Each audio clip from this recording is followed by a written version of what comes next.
Bueno, doctor Jiménez, muchas gracias y por supuesto a la doctora Sandra Piñero todos nuestros agradecimientos por la conferencia tan interesante que nos acaba de brindar.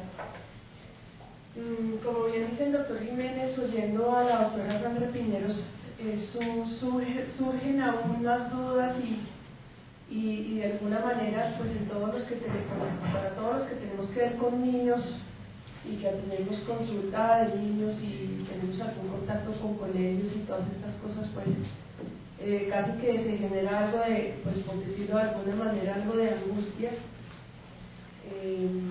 frente a lo que definitivamente, pues creo que nos queda claro. Realmente poco se sabe respecto del autismo. O sea, yo no me aparto que pues ha habido muchos avances y pues definitivamente sí hemos evolucionado en cuanto a los conceptos respecto de la patogenia que tiene el autismo desde 1950 hasta nuestros días, pero de acuerdo con lo que comenta la doctora Sandra, pues sí, realmente uno no es de esas, digamos, como esas patologías que uno no sabe cómo agarrar realmente, y que hay tantos tipos de niños autistas o del espectro autista como seres humanos en este mundo. O sea, no hay un niño con trastorno del espectro autista igual a otro, y cada día cuando van llegando, o sea, en la medida que van llegando al consultorio, pues uno cada día se sorprende más de ver que pues entre más tiempo lleva trabajando en psiquiatría infantil, menos sabe al respecto, y por otro lado, pues cada vez la heterogeneidad de la presentación de este tipo de espectros de trastornos es mayor. Creo que la doctora me trae, digamos, como conceptos absolutamente innovadores, casi que tumba un paradigma cuando nos cuenta que no necesariamente un niño autista es diagnosticable como tal por el hecho de que no nos mire o no tenga demostraciones afectivas con uno como terapeuta o con sus padres. Eso me parece, digamos que revolucionario, porque pues erróneamente se tiende a creer eso en los consultorios y tienden a llegarnos los pacientes con sospecha de este tipo de diagnósticos, porque básicamente esos han sido los dos aspectos que se han como explorado, ¿no? Entonces, pues es decir, es una cuestión muy afortunada recibir esta conferencia, porque pues queda muchas dudas, pero por lo mismo mucho afán también de estudiar, ¿no? De estudiar más del tema y de estar actualizándonos todo el tiempo, porque creo que esto va a estar cambiando como la tecnología. Esto está, digamos, evolucionando a pasos agigantados. Bueno, digamos que esas son como mis apreciaciones, pero obviamente me gustaría mucho oír las apreciaciones que tienen ustedes y las preguntas y los comentarios que tengan que hacerle a la doctora Piñeros. Entonces, no sé si Sandra quiera comentar algo o abrimos la discusión. Abramos la discusión Y las preguntas. Doctor Gómez. Gracias, muy amable. Qué pena que estaba un poco afanado, pero primero quiero felicitar cuando alguien sabe algo y algo bien complejo, lo explica de esa forma tan sencilla y tan amorosa y tan cálida y tan ilustrativa, y que nos enseñó mucho. Gracias por haber mencionado a Bettelheim, pero sí siento que quedó en la penumbra todo el aporte psicoanalítico. Dick, el niño de Klein, trabajaba en el año 30 y pico, y todo el tema de la simbolización es absolutamente central, y el psicoanálisis con Tostin, con Bion, con Meltzer han dado un aporte muy grande. Cuando se dividen las intervenciones en biomédicas y se pasa a el uso farmacológico, y claramente en eso estoy totalmente de acuerdo, simplemente con síntomas muy discretos, y eso y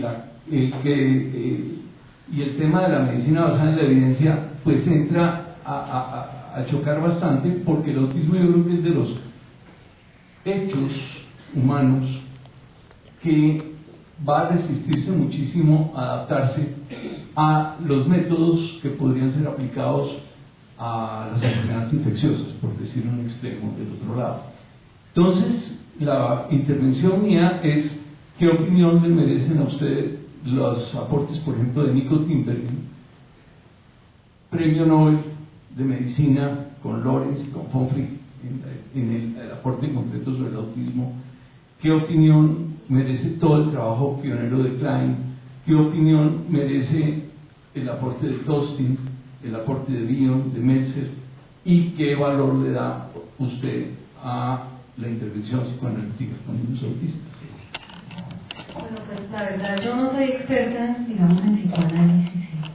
Yo precisamente por eso no profundicé en ese aspecto de la charla. O sea, pienso que le dejaría la palabra a mi colega, a la doctora Magdalena, pero pues definitivamente yo pienso que el psicoanálisis sí puede hacer aportes en el apoyo y en la intervención que se haga a las familias, pero realmente pues dentro de la experiencia pienso que para mejorar la condición de los niños, pues no veo, y desde mi perspectiva no tengo esa experiencia, porque realmente las definiciones que conozco o las descripciones que hicieron Leo Kanner y Bruno Bettelheim sobre una configuración afectiva familiar fría, pues yo no lo veo en la práctica. O sea, yo veo que en la práctica las familias de las personas con autismo son muy diferentes, y me parece que pues que es posible que esos aportes del psicoanálisis hayan sido tergiversados y de ahí hayan salido bastantes acusaciones muy fuertes en contra digamos, de las explicaciones a esos síntomas que presentan estos niños, pero por otra parte también entiendo desde el punto de vista de las familias y de los papás que aparte, digamos, de tener un niño con estas dificultades, pretender que hay algo en la crianza o en la interacción que es como el mecanismo responsable, pues me parece que pues es un poco injusto y pues que tampoco, digamos, es como útil en cuanto a lo que podemos hacer. Entonces, pues yo no soy una persona experta en psicoanálisis, lo digo nuevamente, y pues le dejaría la palabra a mis colegas. Doctor Iván. No sé si Magdalena quisiera decir algo antes. No, es que me parece interesantísimo lo que plantea Fernando, porque yo creo, y del conocimiento pragmático del asunto, estrictamente pragmático, más que teórico, que hay un error fundamental acá. No es lo mismo el niño de Klein que el autista que se debate en el no lenguaje, por ejemplo, en la no relación, en la no escolaridad. Hay un espectro autista que es larguísimo. El trabajo de Bettelheim, la verdad, tiene unos visos de interesante y un desastre para el psicoanálisis cuando se asume de alguna manera generalizando. Tal vez no fue la intención de Bettelheim, pero queda clara que muchos lo interpretaron así y fue devastador para el psicoanálisis, de alguna manera volver el problema que tiene unos visos de organicidad total y de algunas cosas que no comprendemos. En realidad no comprendemos lo que pasa con el autismo. No hay una sola teoría consistente, ni siquiera teoría consistente sobre la etiología del autismo, ni desde el psicoanálisis ni desde las neurociencias, pero está más cerca la de las neurociencias, ¿no? En el Mind Institute, Randy Hagerman trabaja un 60% de coincidencia entre X frágil y autismo, pero no un 100%.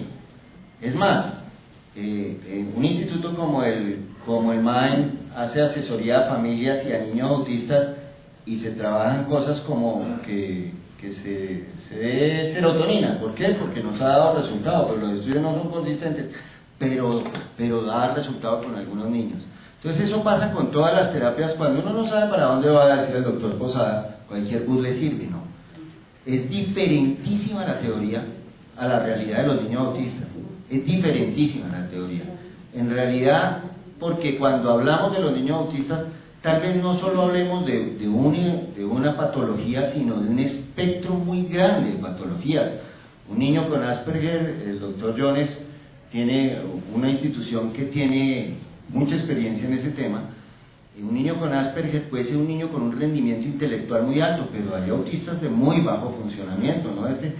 En el solo lenguaje está claro que no tengo ni idea de los diagnósticos puntuales porque no existe.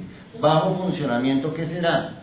que no rinda en lo que tiene que ver con la escolaridad normal, o que no nos gusta cómo funciona, pero la película es evidente, ¿no? Esa niña, que es una niña con un espectro autista, sí, es muy interesante, la teoría psicoanalítica realmente es muy interesante, pero cuando se señala que el problema está en la interacción de los padres, no se le hace un favor al tratamiento ni a la intervención de los autistas, porque pues es que los padres al final rebotan contra la teoría psicoanalítica esa de una manera que es bastante desafortunada para lo que contiene la comprensión psicodinámica del autismo.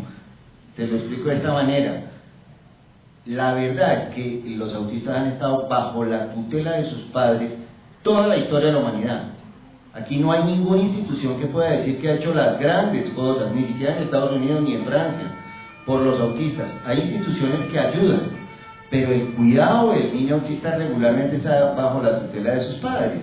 Entonces, perder un aliado por una teoría, cuando se comienza con una contratransferencia de una madre refrigerante, es muy difícil, indudablemente. Pero sí me gustaría que nos contaras un poco, ya que tienes el conocimiento del tema.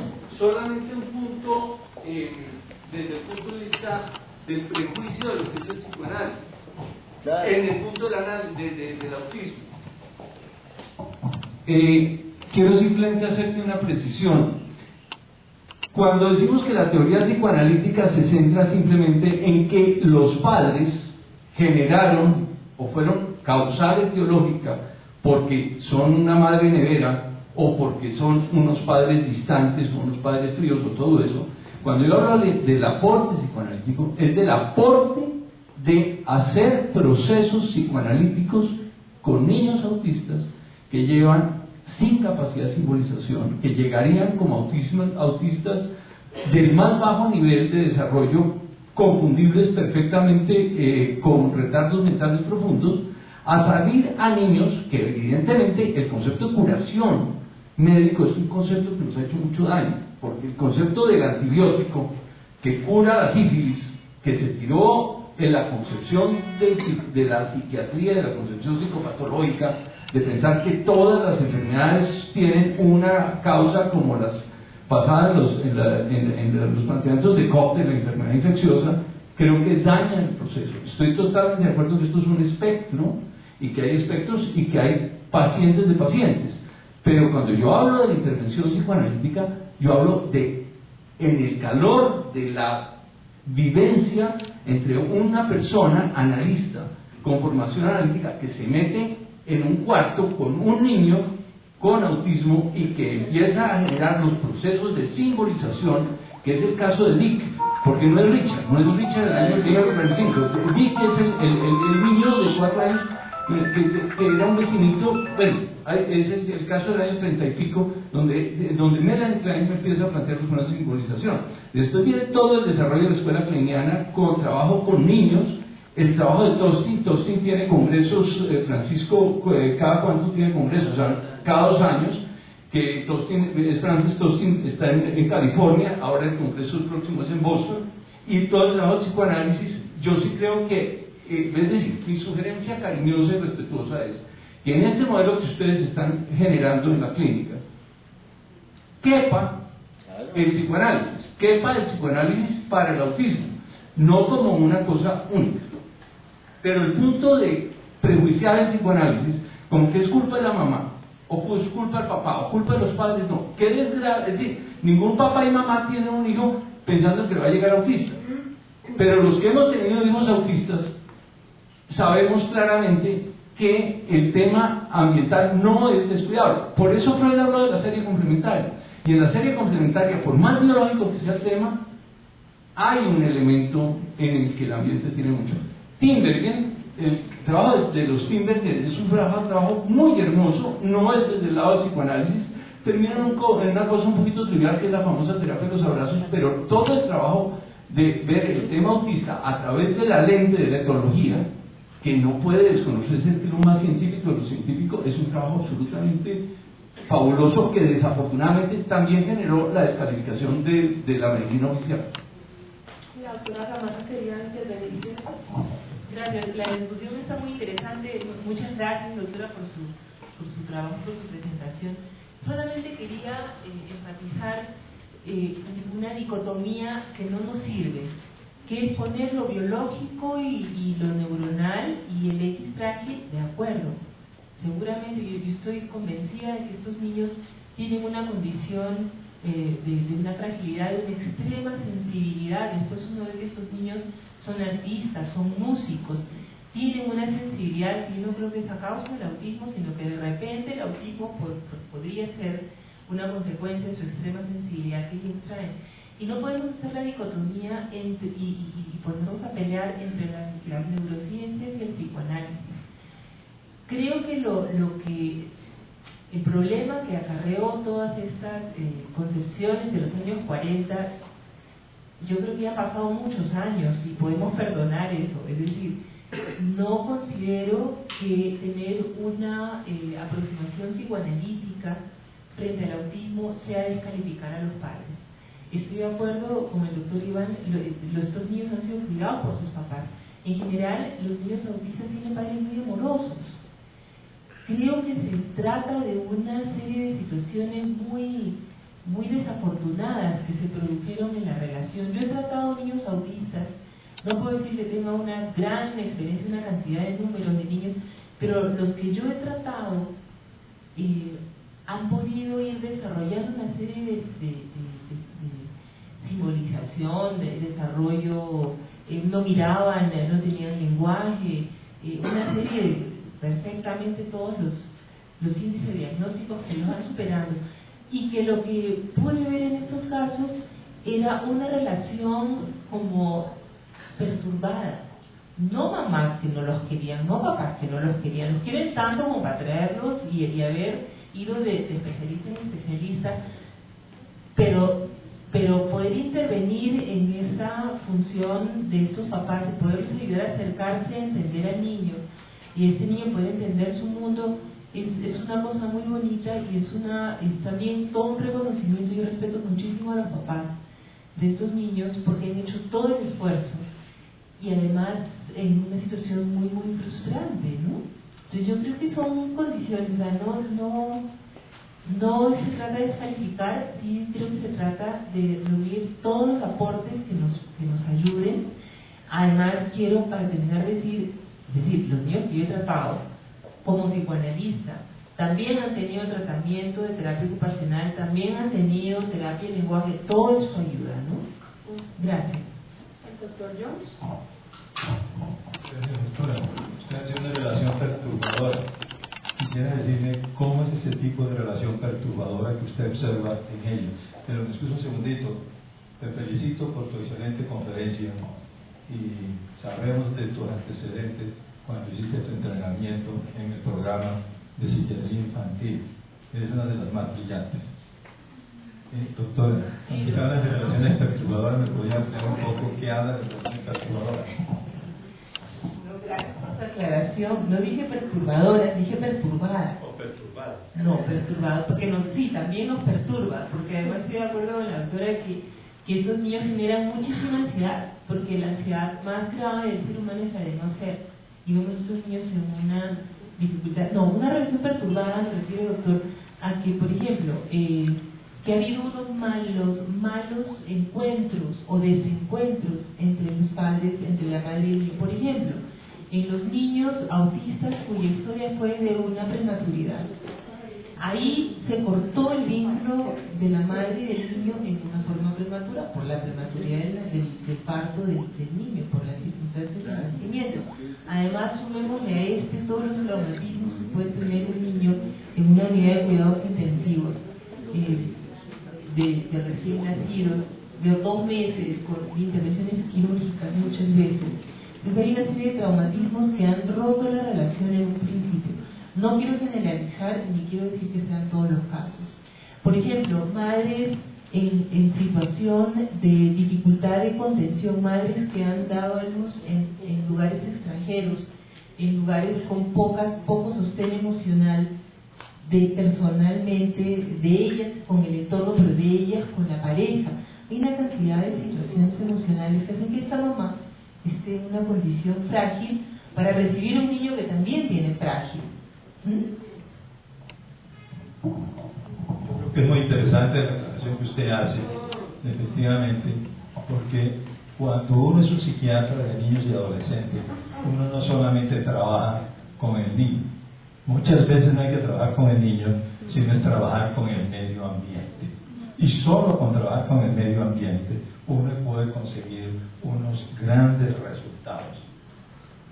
Ahora, que pensemos, como fue con Leo Kanner en aquella época, que él consideró que eran un núcleo de familias, la mayoría de ellas profesores, con rasgos obsesivos en sus vidas, que hubieran truncado esa fase del desarrollo normal del niño, ¿verdad?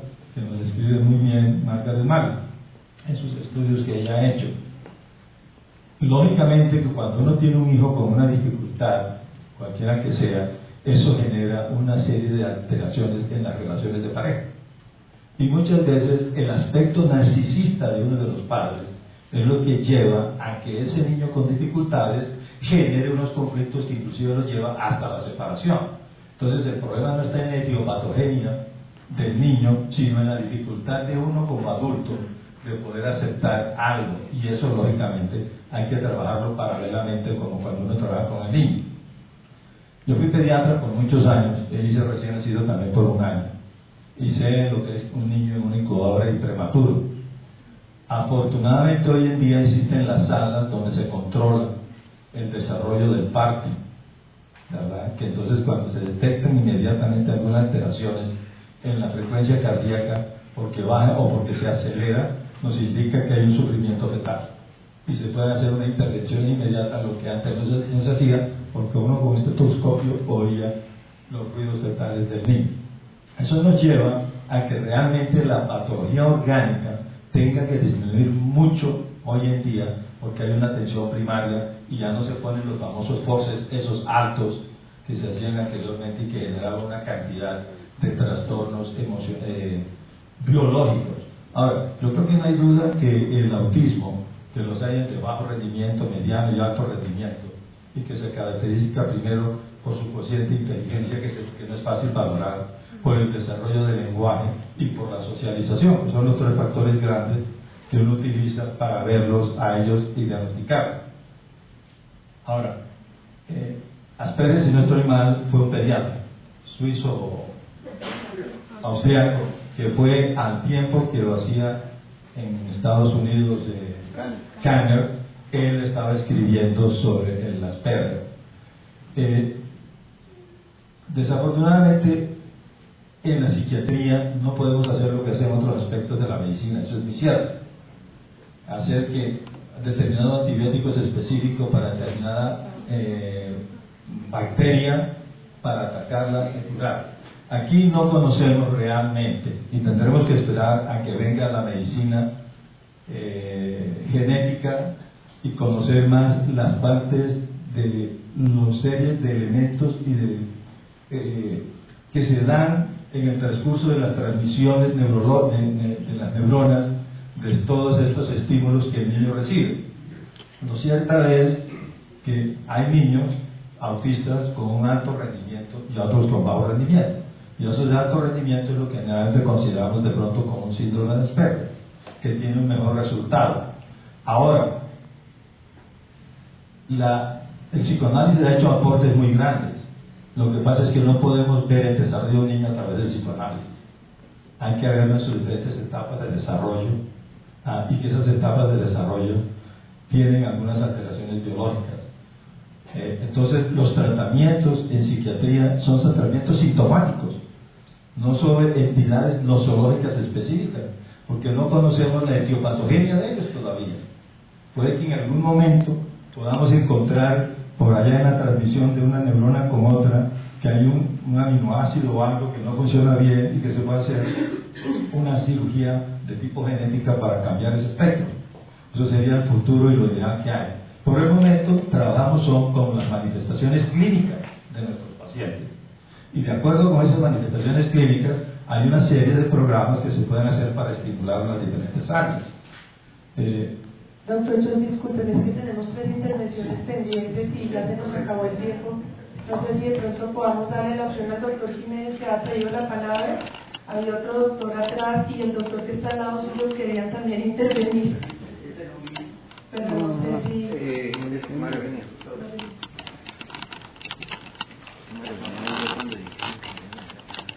No, es muy corto, era muy corto. Es muy corto, mire, yo creo que le voy a hacer una corrección respetuosísima a mi profesor, el doctor Jones. Sí se puede entender desde el psicoanálisis el desarrollo psicológico del niño, pero no solo desde el psicoanálisis. Yo quiero celebrar la presencia de ustedes acá, sobre todo la del doctor Gómez, la de la doctora Berta y la del doctor Jones, porque la discusión nos enriquece, pero quiero aclararles una cosa, solo un punto. No hay ninguna actividad en esta institución que no sea basada en la comprensión psicodinámica de un paciente. La comprensión psicodinámica viene del psicoanálisis, pero eso no implica que podamos adscribirnos a una teoría para tratar a nadie. Por supuesto que va a estar la teoría psicoanalítica, y bienvenido, Fernando, con tu conocimiento, porque este es un proyecto en el que necesitamos que muchas personas aporten, no solo la psiquiatría infantil, no solo los psicólogos infantiles, no solo los psicoanalistas. Hace poco hubo una tremenda polémica en la prensa, en el país, por lo que dijo el ministro sobre las terapias ABA, y la doctora Piñeros fue una de las personas que le aclaró al ministerio el tema. Sí sirve la terapia ABA. La simbolización no es una potestad del psicoanálisis. Yo soy psicoanalista, pero uno tiene que ser claro en eso. Hay terapias que le sirven a unos pacientes y hay otras que no le sirven a unos pacientes. El psicoanálisis tiene, según Eric Kandel, pues también premio Nobel, y en neurociencias tiene la teoría, el concepto más claro sobre el funcionamiento de la mente humana, pero no quiere decir que toda la mente humana. Así que tengamos claro todos que lo que desde aquí hagamos siempre va a tener una comprensión psicodinámica partiendo del sujeto. Por supuesto que creo que todos estamos de acuerdo en eso, y si todos aportamos un granito de arena al proyecto, ojalá podamos hacer algo por esas familias y esos niños autistas. Eso era lo que quería aclarar. Pues no sé si había otros doctores que hayan levantado la mano atrás del doctor. Le podemos dar. Tu merced es la que dice cuándo vamos a almorzar. Buenas tardes, mi nombre es Diego Felipe Fonseca, yo soy médico general egresado de la Universidad del Bosque y trabajo en la clínica Chávez. Le agradezco al doctor Henry García extendernos la participación para venir a las charlas, y a la doctora muchas gracias por su charla y por involucrarlo en algunos estudios de terapias alternativas. Yo tengo un diplomado de la Universidad del Bosque también de terapias alternativas de homotoxicología, y hay un doctor en México, el doctor Covarrubias, que está haciendo investigaciones muy importantes en autismo.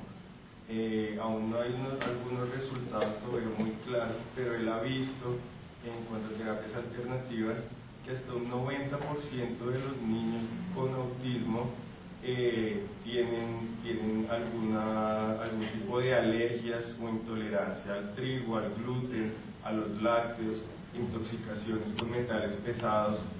Entonces me interesa mucho y aporto esto, gracias a que el doctor está hablando de involucrar los factores del medio ambiente también en el tratamiento de los niños con autismo. Se ha visto también que hasta en un 30% se han aumentado los casos de autismo en Estados Unidos en los últimos años. Entonces me parece bien importante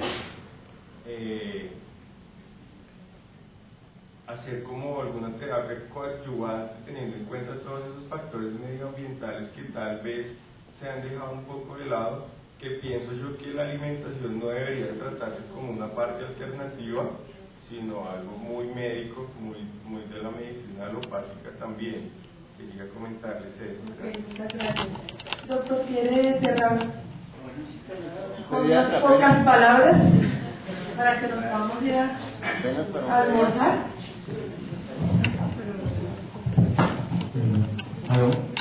Sí, me llamo Eli Chaparro, soy un médico pediatra, hago adolescencia. Me llama la atención, es decir, lo que decía el doctor atrás, lo que estaban hablando sobre los recién nacidos prematuros.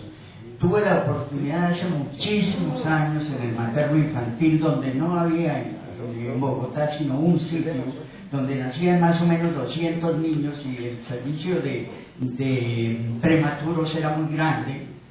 Resulta que esos niños los seguíamos nosotros en la Misericordia.